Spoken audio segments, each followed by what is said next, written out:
कि ओबीसी वर्ग, दलित वर्ग, आदिवासी वर्ग को कितनी भागीदारी मिल रही है, उससे डिस्ट्रैक्ट करने का पूरा सिस्टम बना रखा है आरएसएस ने और नरेंद्र मोदी जी। मेरे देश में सबसे बड़ी जाति कोई है तो एक ही है, वो जाति है गरीब। हिंदुस्तान के भविष्य के लिए कास्ट सेंसस जरूरी है। गरीब ने जब अपनी एक ही जाति मान ली है गरीब, तो ये राजनीतिक दलों के पेट में चूहे दौड़ने लगे हैं। दलित वर्ग को कितना मिल रहा है, आदिवासी वर्ग को कितना मिल रहा है, बाकी लोगों को कितना मिल रहा है, ये हिस्टोरिकल सवाल है।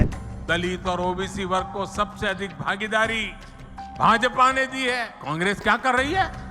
एक ओबीसी प्रधानमंत्री को भी सुबह शाम पानी पी पी करके गाली देती रहती है। नमस्कार, मैं हूं शिवम यादव। आप सभी का बहुत स्वागत है। इस वक्त जातियों की बात हो रही है। राजनीतिक पार्टियां जातीय गोलबंदी करके चुनाव जीतने की जुगत में हैं, लेकिन मैं आज आपको अदालतों में होने वाले जातीय भेदभाव पर एक ऐसी कहानी सुनाने वाला हूं जो आपको चौंकाए। बात बीते साल दिसंबर की है, जब पटना हाईकोर्ट एक मामले की सुनवाई कर रहा था। इसमें जज संदीप कुमार ने अपनी कोर्ट में एक वकील का मजाक उड़ाते हुए कहा कि आरक्षण से नौकरी मिली है क्या। उनके इस भद्दे मजाक पर कोर्ट में सभी हंसने लगे। एक और ऐसा ही मामला सामने आया जब एक वकील जो एक दलित महिला का केस लड़ रहे थे और जज को पता था कि वो भी अनुसूचित जाति के हैं, जज ने उनकी पहचान का मजाक उड़ाते हुए भरी कोर्ट में कहा कि अगर मैं आपको इस केस की सुनवाई नहीं दूंगा तो क्या मैं एट्रोसिटी यानी अत्याचार कर रहा हूंगा। ऐसा कहकर जज हंसने लगे। और ये दो उदाहरण मैंने इसलिए आपको दिए क्योंकि इस तरह की भाषा जज और वकील अक्सर अनुसूचित जाति और जनजाति के वकीलों के साथ इस्तेमाल करते हैं। ऐसी खबरें आती हैं। जातीय संवेदीकरण की न्याय व्यवस्था में कितनी कमी है, इसका अंदाजा इसी तथ्य से लगाया जा सकता है कि जिस संवैधानिक बेंच में सवर्णों के लिए आर्थिक आधार पर 10% आरक्षण को संविधान सम्मत बताया, उसी बेंच के एक जज जेबी पादरीवाला ने नवंबर 2022 में अपने फैसले में लिखा कि आरक्षण की व्यवस्था सिर्फ 10 साल के लिए थी, जबकि यह बात शोध पत्रों में भी साबित की जा चुकी है कि 10 साल की व्यवस्था सिर्फ राजनीतिक आरक्षण के लिए थी, जबकि शिक्षा और नौकरी में आरक्षण की व्यवस्था की कोई समय सीमा निर्धारित नहीं थी। पादरीवाला के अपने उस बयान के लिए 7 साल पहले गुजरात हाईकोर्ट के जज रहते हुए उन्हें एक बार महाभियोग का भी सामना करना पड़ा था। 58 सांसद उनके खिलाफ महाभियोग प्रस्ताव लाए थे और उस वक्त पादरीवाला ने महाभियोग प्रस्ताव आते ही अपने फैसले से वो टिप्पणी तुरंत मिटा दी। मगर वही बात सुप्रीम कोर्ट के जज रहते हुए उन्होंने नवंबर 2022 में सवर्ण गरीबों के आरक्षण के फैसले में फिर से लिखी। इसके बावजूद सुप्रीम कोर्ट की तरफ से आज तक कोई ठोस कदम नहीं उठाया गया जिससे संस्थागत तरीके से जाति आधारित भेदभाव से निपटा जा सके। मार्च 2023 की बात है, इसी साल की, जब मुख्य न्यायाधीश जस्टिस चंद्रचूड़ ने एक कार्यक्रम में बताया कि उन्होंने कलकत्ता हाईकोर्ट के जज की अध्यक्षता में एक समिति का गठन किया है जो जजों की न्यायिक भाषा और उनके फैसलों में महिलाओं के लिए पूर्व में इस्तेमाल किए गए गलत शब्दों को संग्रह करेंगी और उनके भविष्य में इस्तेमाल पर रोक लगा देगी। जैसे कई न्यायिक फैसलों में वैवाहिक संबंधों से बाहर रिश्ता रखने वाली स्त्रियों के लिए वैश्या शब्द का प्रयोग किया जाता है। निश्चित तौर पर यह सुप्रीम कोर्ट का अच्छा कदम माना जाएगा, लेकिन ये सारे कदम सुप्रीम कोर्ट के जेंडर के मुद्दे पर एक संवेदनशील दृष्टिकोण को दिखाते हैं। ऐसे में सवाल है, और सवाल लाजमी भी है, कि आखिर सुप्रीम कोर्ट की ओर से जातीय संवेदीकरण और जातिगत भेदभाव के लिए कदम उठाते क्यों दिखाई नहीं देते। क्या इसको लेकर सुप्रीम कोर्ट में कोई मंथन, कोई चिंतन, कोई बात नहीं होती? जबकि न्याय व्यवस्था में जो जाति आधारित भेदभाव है उसके कई सारे प्रमाण आपको मिलते हैं। 2001 में एक 30 सदस्यीय संसदीय समिति और 2014 में अनुसूचित जाति आयोग ने अपनी अपनी रिपोर्ट में भारतीय न्यायाधीशों, हाईकोर्ट से लेकर सुप्रीम कोर्ट तक के न्यायाधीश जो थे उसमें जातिगत पूर्वाग्रह होने की पुष्टि की। ये पूर्वाग्रह सिर्फ उनके अंदर नहीं होते, बल्कि ये उनके न्यायिक फैसले में भी दिखाई देते हैं, रिफ्लेक्ट होते हैं। ये भी दोनों रिपोर्टों में पाया गया कि समिति और आयोग ने न्यायिक व्यवस्था में अनुसूचित जाति और अनुसूचित जनजाति के खिलाफ अलग अलग तरह के जातिगत भेदभाव को दर्ज किया था। यानी इस पूरे मामले में पहले भी बातचीत होती रही।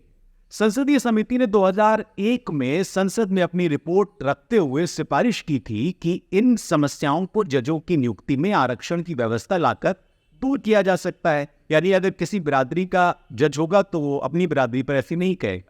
अनुसूचित आयोग ने 2014 में भी अपनी रिपोर्ट में यही सिफारिश की।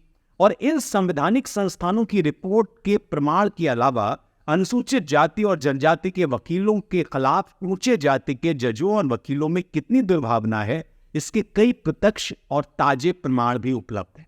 अब ताजे प्रमाणों की जब मैं बात कर रहा हूं तो अक्टूबर 2021 में अमेरिकन बार एसोसिएशन के सेंटर फॉर ह्यूमन राइट्स ने अपनी एक रिपोर्ट में दलित वकीलों के साथ हो रहे अप्रत्यक्ष भेदभाव को जमा किया, संकलित किया। अप्रत्यक्ष भेदभाव जो दलित वकील और लॉ ग्रेजुएट्स के साथ किया जाता है, उसमें उनको अच्छा ऑफिस न दिया जाना, सीनियर काउंसिल द्वारा उन्हें कम वेतन देना, ऑफिस में उनके साथ बुलिंग होना या उनमें निम्न स्तर के काम करवाना, ये सब लिखा गया।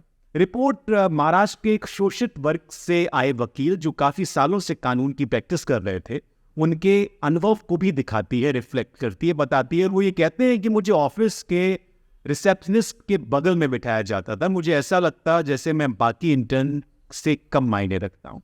रिपोर्ट दलित वकीलों का भारतीय न्याय व्यवस्था में सवर्णों द्वारा फोर्स गेटोलाइजेशन का भी मुद्दा उठाती।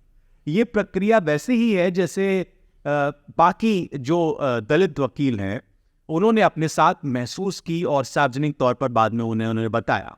रिपोर्ट में ये लिखा हुआ है कि दलित और शोषित समाज वर्ग से आने वाले वकीलों के प्रति ऐसी धारणा बना दी जाती है कि जैसे वो सिर्फ दलित संबंधित मुकदमों में ही रुचि रखते हैं। इसके अलावा वो अक्सर जाति या अफर्मेटिव एक्शन यानी अनुसूचित जाति, जनजाति और पिछड़े वर्गों के लिए संवैधानिक व्यवस्था जैसे आरक्षण के विषय पर चर्चा के लिए बस बुलाए जाते हैं। यानी उनको एक खास तरह की मुकदमों में सीमित करने की बात होती है। सुप्रीम कोर्ट में भेदभाव सिर्फ वकीलों तक ही सीमित नहीं है, बल्कि कोर्ट प्रशासन में काम कर रहे अनुसूचित जाति और जनजाति के कर्मचारियों के साथ भी ऐसा होता है। सुप्रीम कोर्ट में अनुसूचित जाति और अनुसूचित जनजाति के कर्मचारियों के लिए पदोन्नति में आरक्षण नहीं है। पदोन्नति में आरक्षण नहीं होने की वजह से कर्मचारी कभी ये सवाल नहीं उठा पाते कि आखिर उनकी पदोन्नति क्यों नहीं होती। अनुसूचित जाति और जनजातियों के लिए पदोन्नति में आरक्षण एक संवैधानिक अधिकार है, हालांकि यह अधिकार उन्हें भारत सरकार के बाकी अंगों में मिलता है, जबकि सुप्रीम कोर्ट में नहीं। वर्तमान पदोन्नति की प्रक्रिया में कर्मचारियों के एनुअल कॉन्फिडेंशियल रिपोर्ट यानी एसीआर के आधार पर निर्णय लिया जाता है, मगर न्यायपालिका में एसीआर बनाने वाले और उस पर निर्णय लेने वाले अक्सर अपर कास्ट के होते हैं। ये एक बड़ी समस्या दिखाई दी और इस पर लोगों ने प्रश्न किया, तो क्या सुप्रीम कोर्ट में जातीय संवेदीकरण पर सोचा जाएगा? क्या सीजीआई से उम्मीद की जा सकती है जब वो इतने तमाम मुकदमों पर, मामलों पर अपनी एक ऐसी छाप छोड़ रहे हैं जिससे कि चर्चा हो रही है, बातचीत हो रही है? जरूर उम्मीद की जानी चाहिए। आप सभी का बहुत शुक्रिया। आप न्याय व्यवस्था में जातीय संवेदीकरण पर क्या सोच रहे हैं और इससे कैसे छुटकारा पाया जा सकता है, जरूर कमेंट करके बताएं। मुझे इजाजत दें। देखते रहें the blunt media. Like, share, subscribe जरूर करें।